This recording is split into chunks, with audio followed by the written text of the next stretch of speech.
Bogura polytechnic ইনস্টিটিউটের সপ্তম পর্বের ইলেকট্রিক্যাল টেকনোলজির প্রাক্তন এবং বিভিন্ন প্রতিষ্ঠান হতে বদলিকৃত নবাগত শিক্ষার্থীবৃন্দ সবাইকে আজকের অল্টারনেটিং কারেন্ট মেশিন 2 ক্লাসের প্রথম ক্লাসে স্বাগত এবং সালাম। আসসালামু আলাইকুম।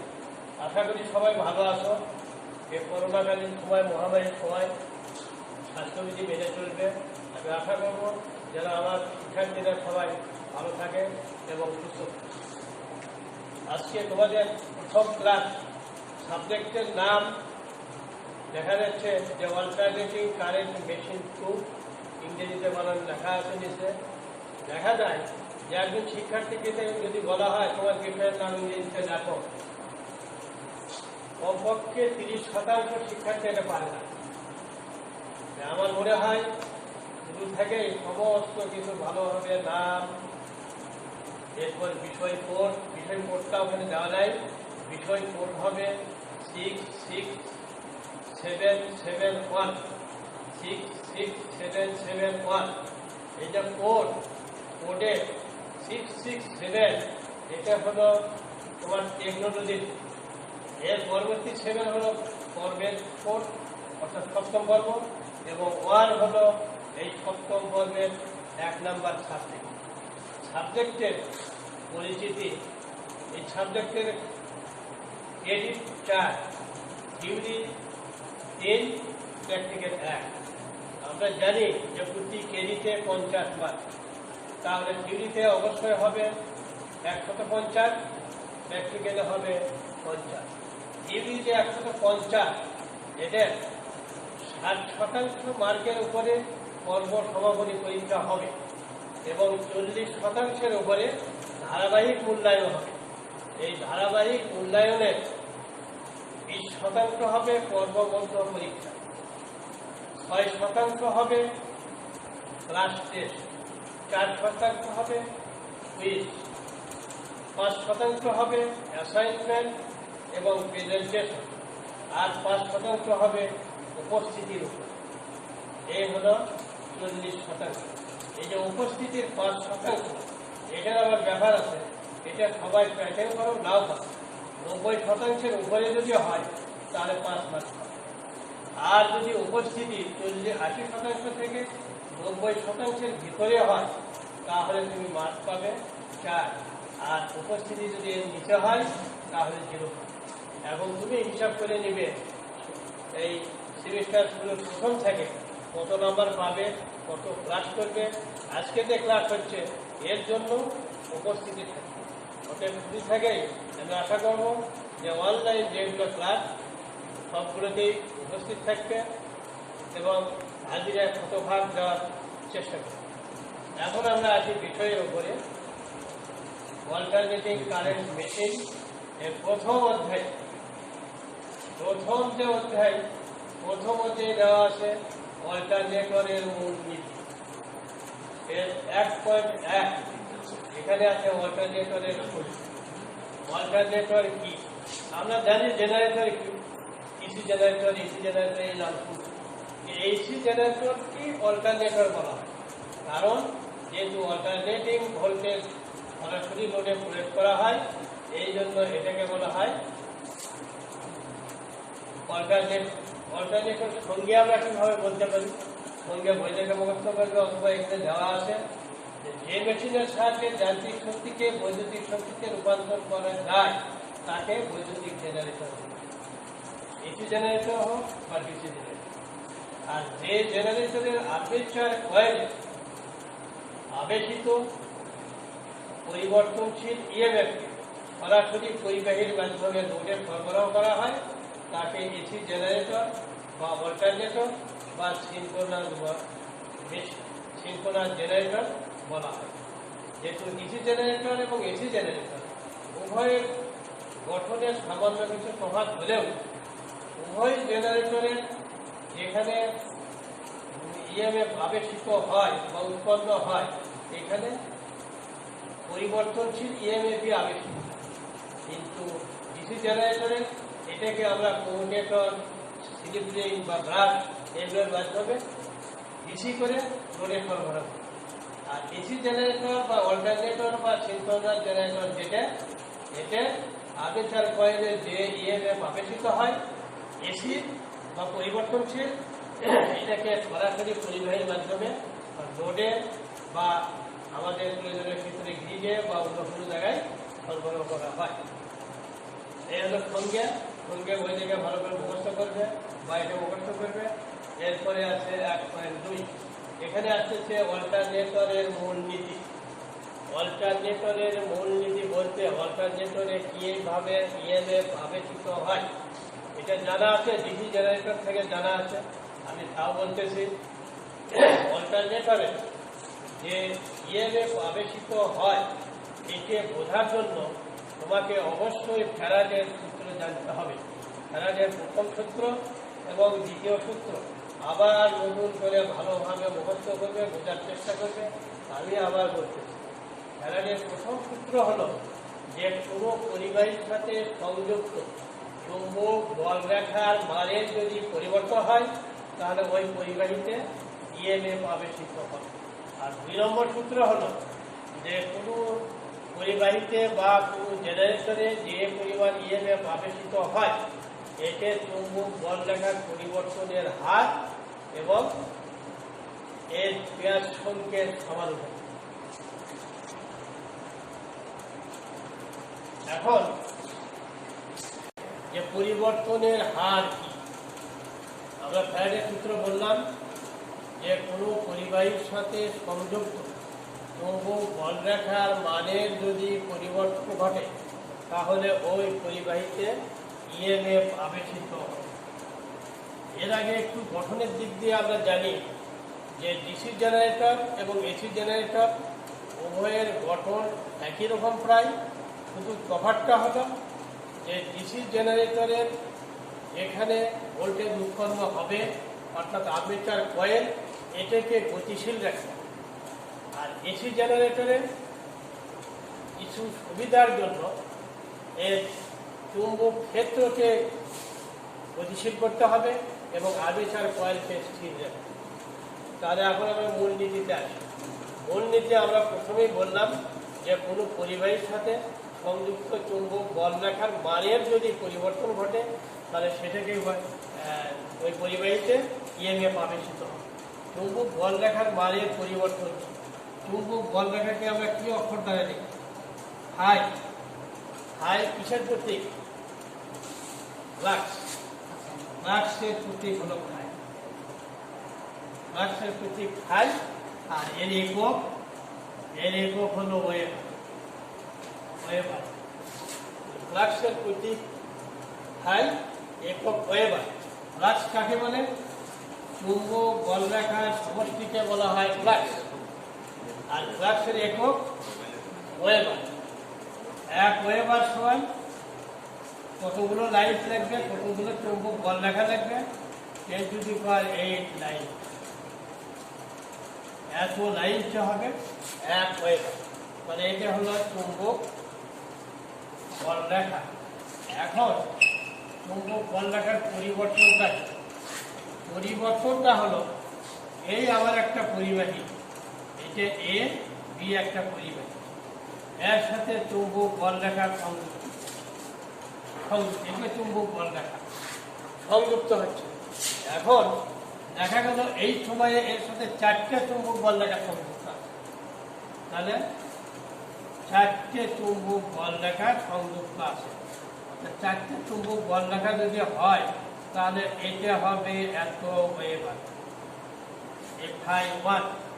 এখন দেখা গেল যে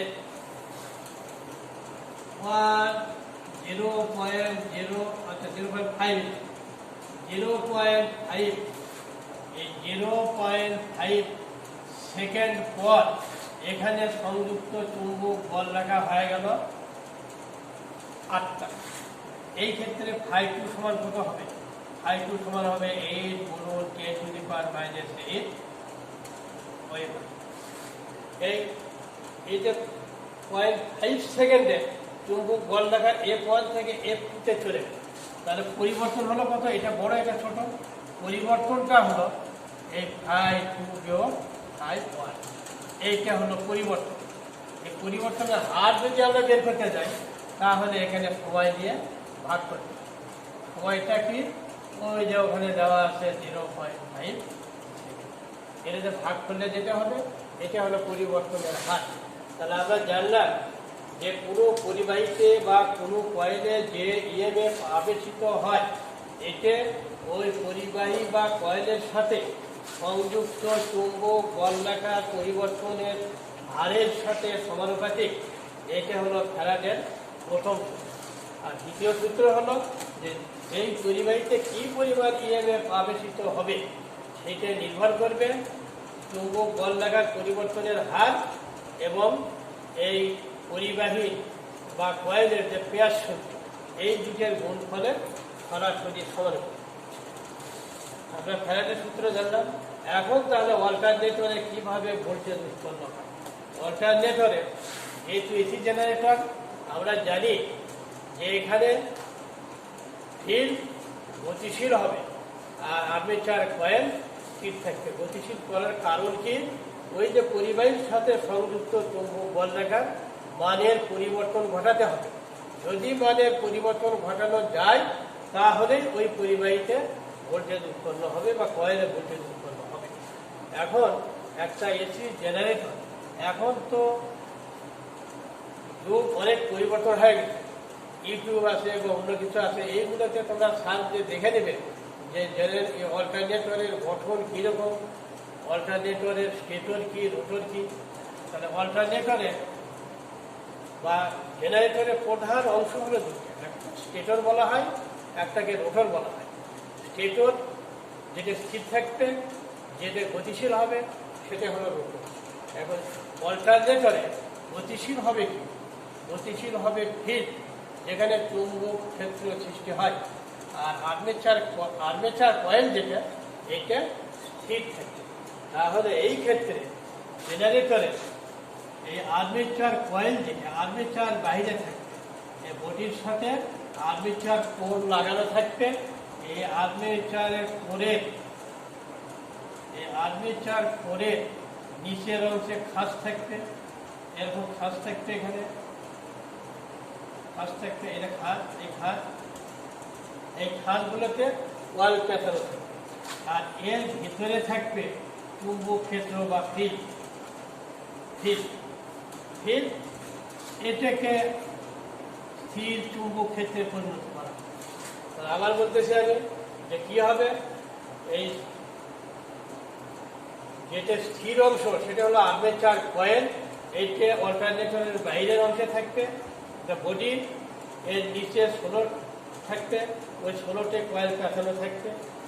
ইউটিউবে দেখবে, অথবা যদি কিছুই না পারো তাহলে যে রাইস মিলের মোটর আছে বা পানি তোলার মোটর আছে রাস্তাঘাটে বিভিন্ন জায়গায় দেখা যায় সেম কনস্ট্রাকশন। তাহলে এইরকম বাইরে কি থাকবে, আর্মেচার কোর থাকবে, এর ভিতরের অংশে কয়েল পেঁচানো থাকবে। আর এর ভিতরে থাকবে শ্যাফটের সাথে লাগানো থাকবে ফিল্ডে। এটাকে চুম্বক ক্ষেত্রে পরিণত করা।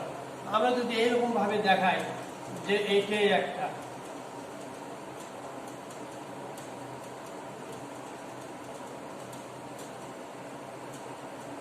এটাই একটা এক কোণের একটা চুম্বক, এখানে শ্যাফট লাগানো আছে, এক কোণের একটা চুম্বক, এটা উত্তর মেরু, এটা দক্ষিণ, এরকম লাগানো। অল্টারনেটরে আমরা জানি এই ফিল্ড ঘুরবে আর এইটা স্থির থাকবে। এই ফিল্ডকে যদি ঘোরানো হয় তাহলে আমরা জানি চুম্বক বল রাখা এই দিকে আসবে, যখন ঘুরানো হবে এই দিকে আসবে। তো এখন এই চুম্বক বল রাখাগুলো পরিবাহীর সাথে সংযুক্ত। যে পরিমাণ বল রাখা পরিবাহীর সাথে সংযুক্ত হয় এটাকে বলা হয় বল রাখার লিঙ্কেজ, বা এই পরিমাণ বল রাখা এখানে কাট করবো বা সেট করবো। তাহলে যে পরিমাণ বল রাখার সাথে সংযুক্ত হবে, যদি এটাকে ঘুরাই আমরা, এইখানে যখন থাকবে এই মেরু, তখন যে পরিমাণ বল রাখা সংযুক্ত হবে এই পরিবাহীর সাথে, এখানকার পরিবাহীর সাথে, যখন এটা ঘুরে এটা সরিয়ে আসবে তখন এর সাথে সংযুক্ত চুম্বক বল রাখার মান কমে যাবে। অর্থাৎ এই ফিল্ডকে যখন ঘুরানো হবে তখন এই স্টেটর কয়েলে সংযুক্ত চুম্বক বলরেখার মানের পরিবর্তন ঘটবে, মুহূর্তে মুহূর্তে পরিবর্তন ঘটবে। এই পরিবর্তন ঘটলেই এই আর্মেচার কয়েলের পরিবাহীগুলোতে ইএমএফ আবেশিত হবে বা ভোল্টেজ উৎপন্ন হবে। এই থেকে এটা যেহেতু এটা স্থিরভাবে লাগানো আছে, এইখানে এখন পরিবাহীর সাহায্যে বাইরে রোডে বা অন্য কোথাও নিয়ে যাওয়া। এখন এই মূল নীতি যেটা, এটা আমি আবার বলতেছি, যেহেতু অল্টারনেটর আর্মেচার স্থির, এটা বাইরের অংশে থাকবে, আর ফিল্ড গতিশীল, এটা ভিতরের অংশে থাকবে। ফিল্ডকে যদি অল্টারনেটরের ফিল্ডকে যদি ঘোরানো হয়, তাহলে ফিল্ডের স্থির চুম্বক ক্ষেত্রের বলরেখাগুলো আর্মেচার কয়েলকে কর্তন করবে। আর্মেচার কয়েলকে কর্তন করলেই, অর্থাৎ কর্তন করবে মানে আর্মেচার কয়েলের সাথে যে চুম্বক বলরেখা সংযুক্ত হবে, এটা সবসময় একই থাকে, এটা পরিবর্তন হবে, যার জন্য আর্মেচার কয়েলে ইএমএফ আবেশিত হবে। এই ইএমএফকে আমরা সরাসরি পরিবাহীর মাধ্যমে রোডে বা প্রয়োজনীয় স্থানে দিতে পারি। এটা বই থেকে ভালো করে পড়বেন। এরপর যদি কোনো সমস্যা হয় তাহলে আমার কাছে মোবাইল নাম্বার সবার কাছে আসে 1.3। এখানে আছে অল্টারনেটর ও ডিসি জেনারেটরের মধ্যে পার্থক্য। অল্টারনেটর এবং ডিসি জেনারেটরের আগেই বলছি যে গঠন প্রায় একই রকম, শুধু ডিসি জেনারেটরে আর্মেচার কয়েল ঘুরবে, এটাই ভিতরে থাকবে এবং ফিল্ডটা বাইরে থাকবে। আর অল্টারনেটর বা এসি জেনারেটরে ফিল্ডটা ঘুরবে, আর্মেচার কয়েল বাইরে থাকবে। এই এতটুকুই তফাৎ এই দুটোর ভিতরে। আর ভোল্টেজ উৎপন্ন হয় অল্টারনেটরে, যে ভোল্টেজ উৎপন্ন হয় অল্টারনেটরের আর্মেচার কয়েলে, এটা অবশ্যই এসি হবে, পরিবর্তনশীল হবে। ডিসি জেনারেটরে আর্মেচার কয়েলে যে ভোল্টেজ উৎপন্ন হয় সেটা কি হবে? সেটাও অবশ্যই এসি বা পরিবর্তনশীল হবে। এটাকে কমুটেটর এবং ব্রাশের মাধ্যমে বাইরে নিয়ে আসা হয়। তো এখানে অল্টারনেটর এবং ডিসি জেনারেটরের 5টা পার্থক্য দেওয়া আছে। প্রথমে বলা আছে আর্মেচার কয়েলে আবেশিত ইএমএফকে সরাসরি পরিবাহীর মাধ্যমে লোডে প্রেরণ করা হয়। আর ডিসি জেনারেটরের আর্মেচার কয়েলে আবেশিত ইএমএফকে কমুটেটর ও কার্বন ব্রাশের মাধ্যমে লোডে প্রেরণ করা হয়। 2 নম্বরে আছে যে অল্টারনেটরে অনেক উচ্চ ভোল্টেজ উৎপন্ন করা যাবে, কারণ এর যে আর্মেচার কয়েল এখান থেকে সরাসরি পরিবাহীর মাধ্যমে সংযুক্ত দিয়ে বাইরে নিয়ে আসা হয়। আর ডিসি জেনারেটর যেটা, এটির আর্মেচার কয়েল থেকে সরাসরি নেওয়া যায় না। আর্মেচার কয়েল কমুটেটরের সাথে লাগানো থাকে, কমুটেটরের উপরে আবার ব্রাশ থাকে, ব্রাশ থেকে আবার তারপরে এটা লোডে চলে যায়। এই ব্রাশ থেকে স্লিপিংয়ের মাধ্যমে লোডে চলে যায়। তাহলে এই যেহেতু ব্রাশ বসানো থাকে, যার জন্য সেখানে একটা স্পার্কিংয়ের সমস্যা থাকে, যার জন্য ডিসিতে উচ্চ ভোল্টেজ উৎপন্ন করা যায় না। সর্বোচ্চ 1 কিলো এই পর্যন্ত, অর্থাৎ 1000 ভোল্ট পর্যন্ত উৎপন্ন। জানি যে অল্টারনেটরের যেহেতু ফিল্ড ঘোরে আর আর্মেচার কয়েল থেকে সরাসরি লোডে বিদ্যুৎ সরবরাহ হয়, কিন্তু কোনো ক্ষেত্রে ছোট অল্টারনেটর যদি হয় তাহলে আর্মেচার কয়েলকেও ঘোরানো যেতে পারে। তখন ব্রাশের মাধ্যমে বাইরে লোডে সরবরাহ দিতে হবে, যেহেতু অল্প পাওয়ারে, যার জন্য এটা ব্রাশের ফ্রিকশনে স্পার্কিং বা লস খুব কম হয়। আর বেশি বড় অল্টারনেটর যদি হয় বাণিজ্যিকভাবে, তাহলে সেইগুলোতে সব সময় ফিল্ডকে গতিশীল রাখতে হবে আর আর্মেচার স্থির থাকে। আর ডিসি জেনারেটরে যেহেতু কমুটেশনের ব্যবস্থা আছে, যার জন্য অবশ্যই আর্মেচারকে গতিশীল রাখতে হবে, ফিল্ডকে স্থির রাখতে হবে। এবার 4 নম্বর আছে ফিল্ডকে আলাদা সরবরাহ থেকে এক্সাইটেশন করা হয়, কারণ অল্টারনেটরে এসি উৎপন্ন হয়। এসি থেকে যদি দিতে চাও তাহলে সাপ্লাই দিতে চাও তাহলে ওটাকে তোমার রেকটিফায়ার সাহায্যে রেকটিফিকেশন করে তারপর সরবরাহ দিতে হবে। সেটা হবে যদি অল্প ভোল্টেজে 250 ভোল্ট বা সর্বোচ্চ 500 ভোল্টের অল্টারনেটর হয়, তাহলে সেই ক্ষেত্রে রেকটিফিকেশনের মাধ্যমে ফিল্ডে সরবরাহ দেওয়া যাবে। এর বেশি যদি হয় ফিল্ড 500 ভোল্টের বেশি দরকার হয় না। তার জন্য এর বেশি যদি হয় তাহলে ওইভাবে রেকটিফিকেশনের মাধ্যমে হবে না, তখন এর ফিল্ডে আলাদা ডিসি জেনারেটর থেকে সাপ্লাই দিতে হবে। আর ডিসি জেনারেটর এটার যে এক্সাইটেশন কোথায় দেওয়া হয়? এক্সাইটেশন দেওয়া হয় ফিল্ডে। এক্সাইটেশন হলো ফিল্ডে যে সরবরাহ দেওয়া হয় চৌম্বক ক্ষেত্র সৃষ্টির জন্য যে সরবরাহ দেওয়া হয় এটাকে বলা হয় এক্সাইটেশন। তাহলে চুম্বক সৃষ্টি হবে, চুম্বকত্ব সৃষ্টি হবে অবশ্যই স্থির মেরুর সৃষ্টি হবে, উত্তর মেরু এবং দক্ষিণ মেরু স্থির থাকবে, তাহলে অবশ্যই এখানে ডিসি সাপ্লাই থাকবে।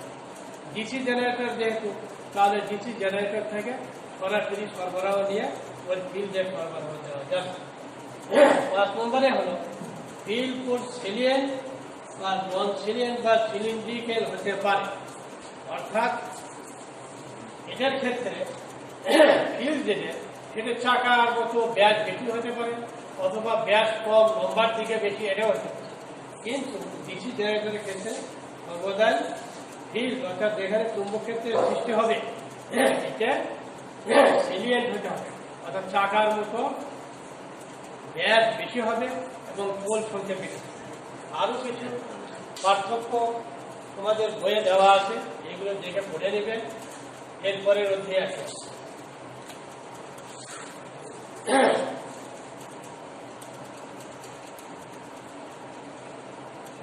এরপরের অধ্যায়ে 1.4 আছে অল্টারনেটরের এক্সাইটেশন পদ্ধতি, আর 1.5 আছে অল্টারনেটরের রেটিং। এক্সাইটেশন, তাহলে এক্সাইটেশন কাকে বলে?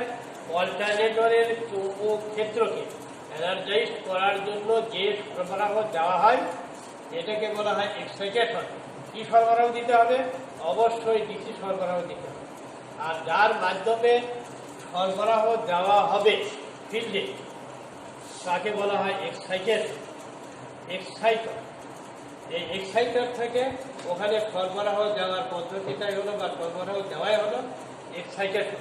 এখন এক্সাইটেশন কেমনি হবে? আমাদের ধরে নিলাম এইটা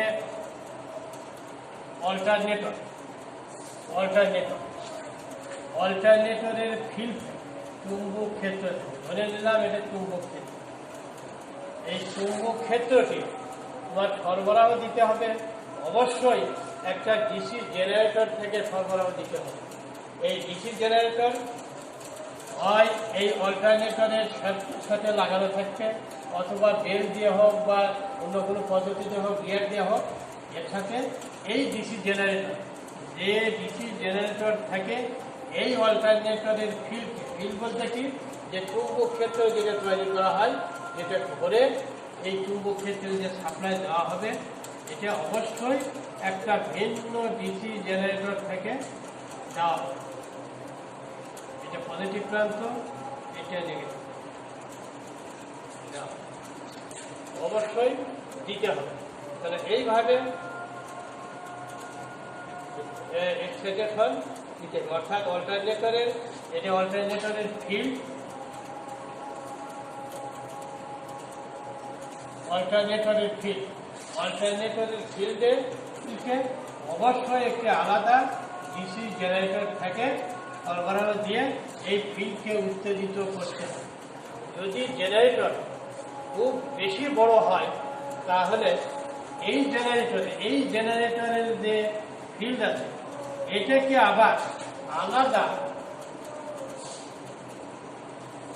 আলাদা ডিসি জেনারেটর থেকে এক্সাইটেশন করতে হবে।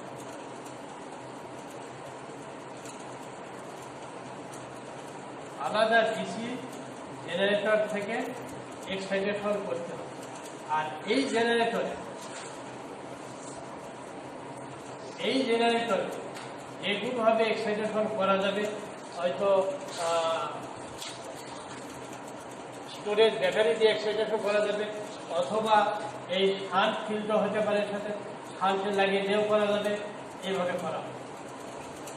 তো এই যে আবার বলতেছি আমরা, যদি অল্টারনেটর খুব বেশি বড় হয়, খুব বেশি মানের হয়, তাহলে সেই ক্ষেত্রে এর যে এক্সাইটারটা থাকবে, এর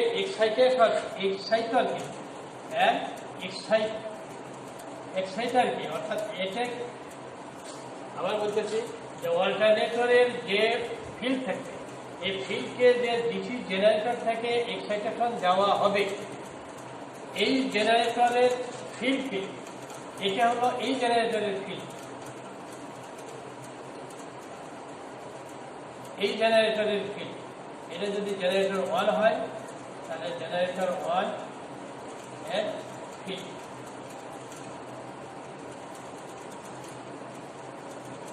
আলাদা একটা জেনারেটর থাকে, আবার এটার ফিল্ডকে এক্সাইটেশন দেয়। আবার বলতেছি, অল্টারনেটরের ফিল্ডকে যদি অল্টারনেটর খুব বড় হয়, তাহলে এর ফিল্ডকে একটা আলাদা জেনারেটর থেকে এক্সাইটেশন দিতে হবে, অর্থাৎ আলাদা জেনারেটর থেকে সাপ্লাই দিতে হবে, ডিসি সাপ্লাই দিতে হবে।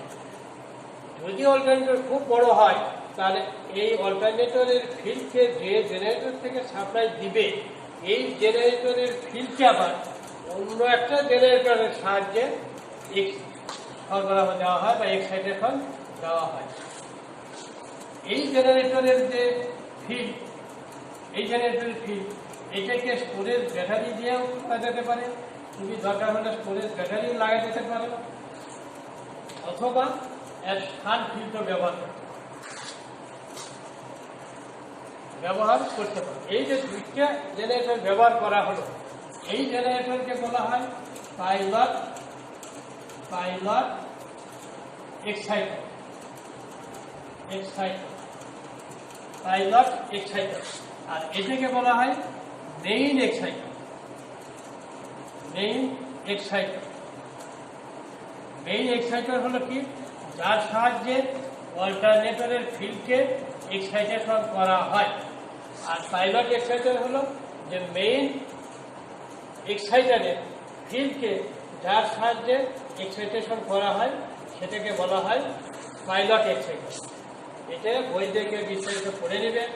এরপরে আসতেছে 4.5। 4.5-এ আছে অল্টারনেটরের রেটিং। অল্টারনেটরের রেটিং 1.5-এ আছে অল্টারনেটরের রেটিং।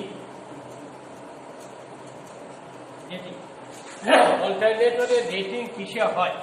আমাদের যে বৈদ্যুতিক অ্যাপ্লায়েন্স গুলো আছে, মোটর বা ফ্যান, এইগুলো বা বাতি, এইগুলোতে আমরা লেখা থাকে ওয়াট অথবা কিলোওয়াট থাকে, পাওয়ার থাকে। আর অল্টারনেটরের রেটিং কিলোওয়াট হবে। একটা জিনিস জেনে রাখবে যে যত প্রকার বৈদ্যুতিক মেশিন, এগুলোর রেটিং নির্ধারণ করা হয় এর যে তাপ উৎপন্ন হয় এটার উপর। যে অল্টারনেটরেরও একই রকম, এর যে আর্মেচার কয়েলের উপর ইনসুলেশন দেওয়া আছে, ইনসুলেশনের একটা নির্দিষ্ট তাপ বহন ক্ষমতা আছে। এর বেশি হলে ইনসুলেশন খুব তাড়াতাড়ি নষ্ট হয়ে যায়। তো আমরা ধরে নিলাম যে একটা অল্টারনেটর 100 kVA, আর একটা হলো 100 কিলোওয়াট। এর ভোল্টেজ তো সবসময় নির্দিষ্ট থাকবে। ধরে নিলাম এর ভোল্টেজ হলো 1000 ভোল্ট। তাহলে এই রেটিং এর জন্য কারেন্ট কত হবে? কারেন্টের মান কত হবে? অবশ্যই 100 অ্যাম্পিয়ার হবে। আর এই ক্ষেত্রে ভোল্টেজ একই, ওই 1000। এই ক্ষেত্রে একটা এটা সমীকরণ কিরকম আমরা জানি, VI cos I, এরকম জানি আমরা। তাহলে এখানে একটা পাওয়ার ফ্যাক্টরের সম্পর্ক আছে। এই ক্ষেত্রে পাওয়ার ফ্যাক্টর যদি 1 হয়, তাহলে ওই সময় কারেন্টের মান হবে 100 অ্যাম্পিয়ার।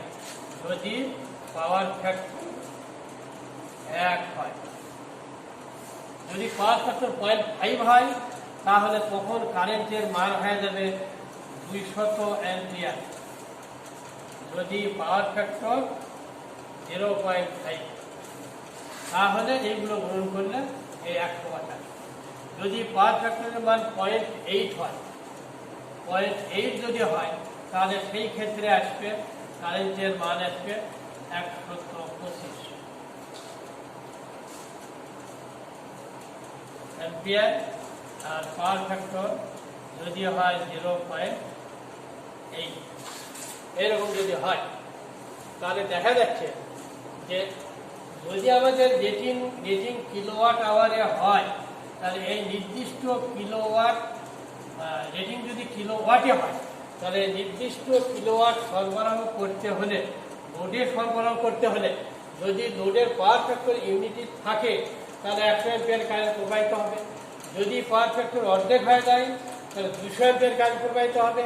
যদি পাওয়ার ফ্যাক্টরের মান 1 বা 0-এর মাঝামাঝি দ্বিগুণ মানা হয় অর্থাৎ 0.8 হয় তাহলে 100 অ্যাম্পিয়ার হবে।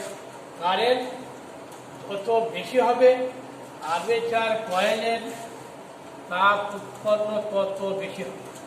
আর্মেচার কয়েলের রেজিস্টার নির্দিষ্ট যে পরিমাণ কারেন্ট প্রবাহিত হবে তার বর্গের অনুপাতে তাপ উৎপন্ন হবে।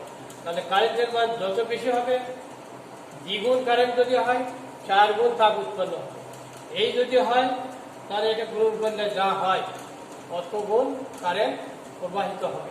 অর্থাৎ নির্দিষ্ট রেটিংয়ে যদি আমরা একটা অল্টারনেটর চালাতে চাই তাহলে এর তাপমাত্রা বেড়ে যাবে। তাপমাত্রা যদি বেড়ে যায় তাহলে মেশিনের আয়ু কমে যাবে, যার জন্য কিলোওয়াট আওয়ারে করা হয়। আর এখানে তোমার আর্মেচার কয়েলে কি কি লস হবে আমরা একটা জানি, কপার লস তো হবে পরিবাহীর জন্য, আর একটা হবে কোর লস। আর এই দুটা লস হবে। কোর লস নির্দিষ্ট ভোল্টেজ যেহেতু নির্দিষ্ট আছে, ভোল্টেজের উপর নির্ভর করে, কারেন্টের উপর নির্ভর করে। যেহেতু ভোল্টেজ নির্দিষ্ট অতএব কোর লস নির্দিষ্টই থাকবে, কিন্তু কারেন্টের মান যেহেতু কম বেশি এই এর জন্য যে লস হবে সেটাও কম বেশি হবে, বর্গের অনুযায়ী কম বেশি হবে। এইরকম যদি কম বেশি হয় তাহলে অল্টারনেটর আয়ু কমে যাবে। আর যদি কেভিএতে করা হয় ভোল্টেজ নির্দিষ্ট, এই কেভিএতে যদি আমরা চালাই তাহলে কারেন্ট সব সময় 100 অ্যাম্পিয়ার সাপ্লাই দিলেই হবে, এর বেশি কারেন্ট প্রবাহিত হবে না। অর্থাৎ এই রেটিং সর্বোচ্চ রেটিংয়ে যদি চালানো হয় তাহলে 100 অ্যাম্পিয়ারের বেশি কারেন্ট প্রবাহিত হবে না। তাপ যে উৎপন্ন হবে এই তাপ নির্দিষ্ট থাকবে, মেশিনের তাপমাত্রা নির্দিষ্ট থাকবে, যার কারণে অল্টারনেটরের রেটিং কিছুতেই কিলোওয়াটে হবে না, কেভি এতে হবে অথবা এমভি এতে হবে। আজকে এই পর্যন্তই শেষ। আশা করি সবাই ভালো আছো, ভালো থাকবে। সবাই ক্লাসে নিয়মিত হাজির হবে। তোমাদের বন্ধুরা যারা ক্লাস করতেছে না তাদেরকে বলবে সঠিক সময়ে হাজির থাকবে। সঠিক সময়ে যদি হাজির না থাকে তাহলে হাজিরা দিতে পারবে না। হাজিরা দিতে না পারলে হাজিরার নাম্বার পাবে না, রেজাল্ট দুর্বল হবে। খোদা হাফেজ।